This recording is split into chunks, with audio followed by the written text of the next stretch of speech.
Everyone, and welcome back to my channel. If this is your very first time visiting with me, welcome.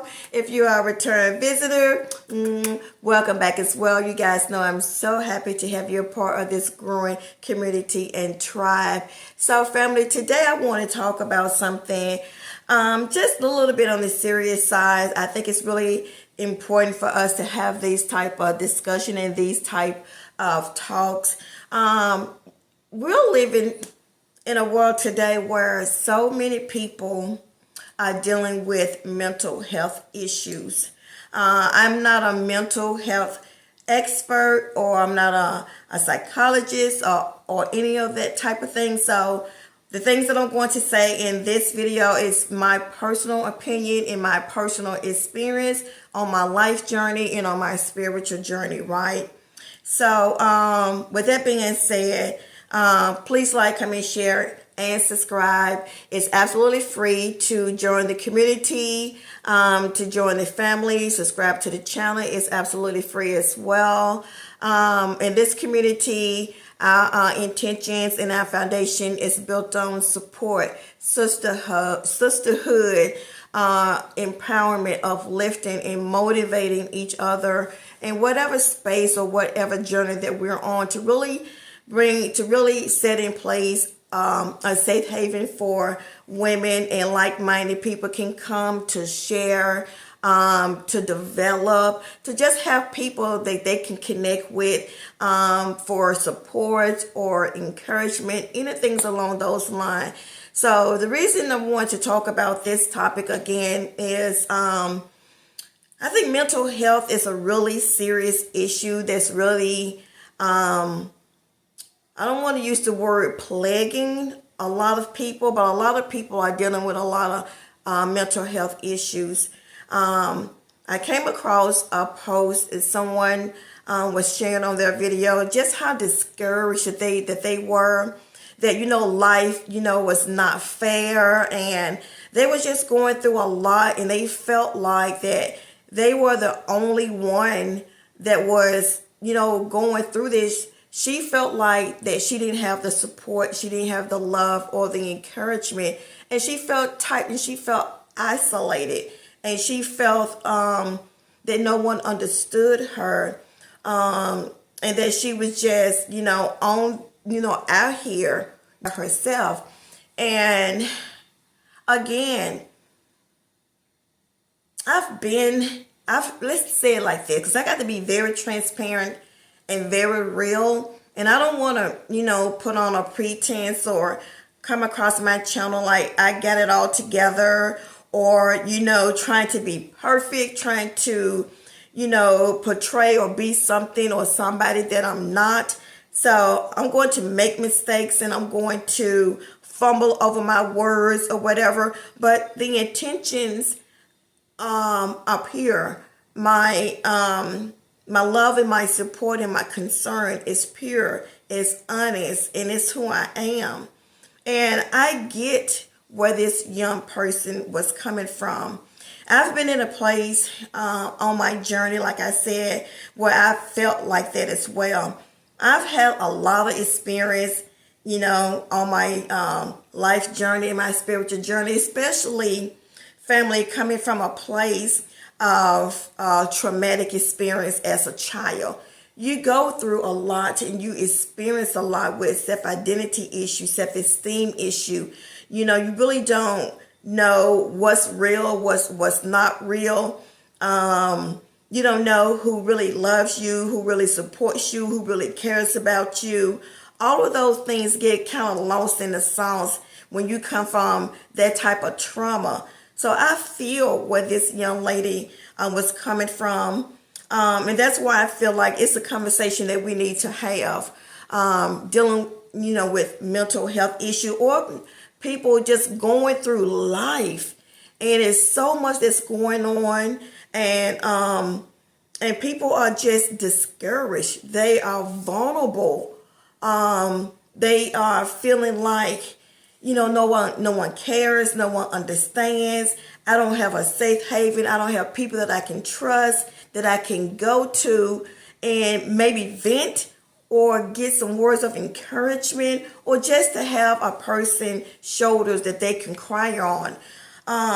And my concern about this is that when people, in my experience, in my opinion, when people are feeling isolated, when they are feeling vulnerable, when they are feeling like, that life just don't matter anymore, that's a concern to me, and that's a problem, because to me they're sending sounds, and they're sending warning signs of, that, potentially, they could self-harm, themselves. And that's why I think it's important for us as a community, as a family, as a tribe. If you know people that are dealing with mental health issues, if you know people are really just going through life challenges, and they're isolated themselves from family and friends, they're just going through a whole lot of emotional stuff, and you really, or they are not willing to talk to you or to discuss it, their issue with you.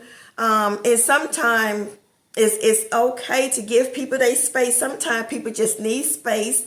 They need to be able to self-evaluate and themselves, and they need to, evaluate the circumstances and whatever it is that they're going through on their own. But when people started using words and phrases that cause you to be alarmed, or causes you to feel some type of way, like, I don't like the way that sounds.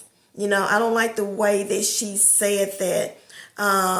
That's a concern. That's a red flag to me. And those fragile people do not need to be in an isolated, or to isolate themselves from people and friends, and that are concerned about, whatever they're going to. Those people have the potential to, like I said, to self-harm. And you won't even know that this has happened until it's too late, when you find out that they've actually gone through with this process. So family, if you know anyone that are dealing with any type of issues or problems that they seem to be overwhelmed about, that they seem to feel like there's no way out of this, that they don't see the light at the end of the rainbow, so to speak, I think it's imperative on our part, as the people that love these, as the loved ones or the friends or the co-workers of these people, to, you may have to put yourself out there, and to, at the expense of these people getting angry with you or being defiant with you.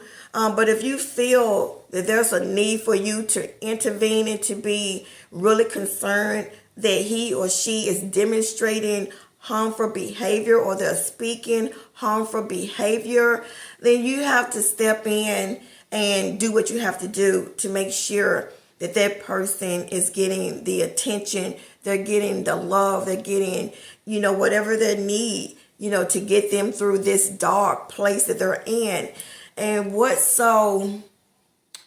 people, I know a lot of people are talking about, mental health issue. They're dealing with, not dealing, but they're trying to make a safe place and a place for people to come to be able to talk. But what you have to understand, if you've never been in that place, if you've never been in that dark place where you felt like all hell has broken loose, that there's nothing to live for, that, everything seems hopeless, is and I don't want to use the word over dramatized lightly or loosely or disrespectfully, because it's real when a person is going through this type of emotion. It's real to them that are in this type of space. So I don't want to use that word lightly. But it's a big concern. And if you, like I said, if you've never been in that type of space or place before, and it's going to be kind of hard for some people to sympathize or empathize if you've had a life where you've never experienced, any chaoticness in your life or any type of darkness or whatever. And what I don't think people understand is that we go through seasons where this season I may be high energy, the next season I may be at a very low. And I think this one thing, in my opinion, people find hard to comprehend when they see people in these type of places, because 6 months ago you was okay.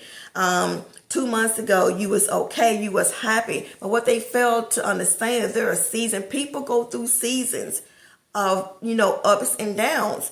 And especially if they have not healed from trauma, if they had not healed from whatever issue that they are dealing with, all they've done was, compact that stuff down. All they did was, hide those issues, suppress those issues, suppress those problems. They hadn't dealt with them. And it's just almost like a Jekyll and Hyde type of personality. We know how to put on when we need to put on, but when we get behind closed door, it's a whole different story. It's a whole different person that's behind closed. It's almost like being a functioning alcoholic. They can drink themselves all night long once they get out for work. But the next morning when they know they have to go to work and put on, they're up and on like that. And it's a cycle. So when you were seeing people, you say 6 months or 2 months ago, they was okay. A lot of time people don't want other people to know what their situation and what they're dealing with. They don't feel safe in expressing themselves to you. They don't feel safe or that you will understand what they're going through. So a lot of people, family, are just suppressing issues. They're suppressing problems. They're suppressing a lot of things that they see that are going on around them in their environment, in their job, in the world. And a lot of this stuff is so overwhelming. People are just not going to come out and say, hey, I'm dealing with this issue. This is a problem for me. I don't know how to deal with this. I don't know how to express this. I don't know how to reach out, to someone to get help with this. And we have in the melanated community, it's better now, but I know when I was going through my season of depression, we didn't talk about this type of things. We didn't talk about mental health issues. We didn't talk about, if you had suicidal, you have the S word. If you was contemplating, self-harm. If you were, doing things, behind closed doors, like, cutting or, all these type of self-inflicted things that a lot of people, put on themselves, or they do behind closed doors, and you would never know because they wear long sleeves. They put on makeup, to hide the bruises and all of that stuff. So I think it's really imperative that we make a place for people to feel comfortable without being judged, without being scrutinized, without being made to feel some type of way, because they're in this season of not being their best, not doing their best, not feeling their best. Everybody, you're not going to have happy days every single day, and that's okay. But when you do have these days, your low days or your not so happy days, then we need to have created a place in a space where people feel, one, comfortable enough to come to us, two, that they can trust you with their information, with their personal business. They need to know that they come into a place where they're not going to be judged. They're going to be loved. They're going to be supported. They're going to be heard. And then we'll figure out how, to put in a plan of action, for healing, for help, whatever tools that you need or whatever help you need to get you to that better place, to get you to that place where you are loving yourself, you're happy by yourself.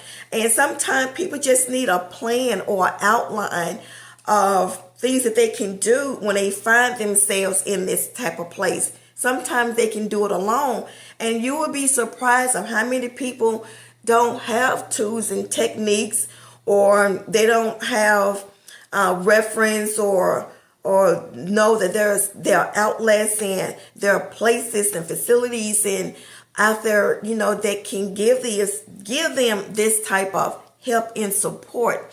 But when they don't want to go that route, dealing with professionals or dealing with people in that type of environment, then we have to be the ones that set a safe haven in place for them.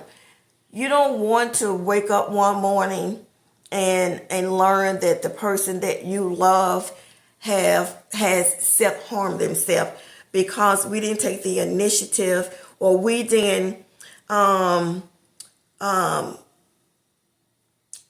push against what they were saying. And what I mean by that is, I don't care if you like it or not, but sis, I see that you need some help. Sis, I don't care if you get angry with me.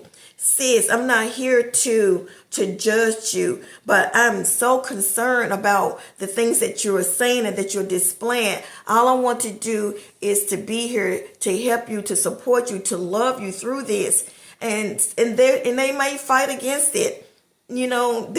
But that's when you have to take it a step further and be almost, warring with them about this. When people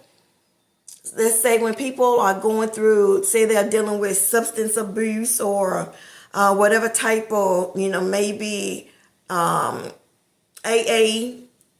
abuse or whatever, these people are not going to be so willingly, to go through this process of healing from substance abuse. They're not going to be so willing, to heal from, maybe alcohol abuse or whatever, their issue or their situation is. So if people are going through depression or they're feeling self-harm issue, they're not going to, just open the door willingly and let you invade their privacy. But that's the time when they need you the most. That's the time when we got to stand up and we got to put ourselves in a position where, come hell or hot waters, you're not going to close me out. You're not going to exclude me out and then go home and do something, self-harm to yourself. So, wow,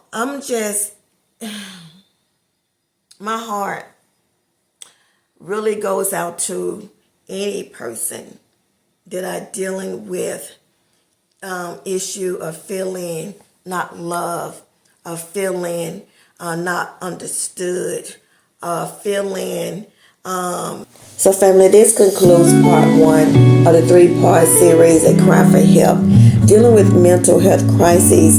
If you or you know someone that is dealing or struggling in this area, please check in on your family and your loved ones. I will have information in the description box that could be useful or helpful. If you are needing to reach out to any professional health facilities, the information will be linked in the description. Just know that you are not alone, that you are loved, and my heart and my prayers are with you in this pivotal time that you may be experiencing. Remember to protect your energy. I love you, and stay tuned for part 2.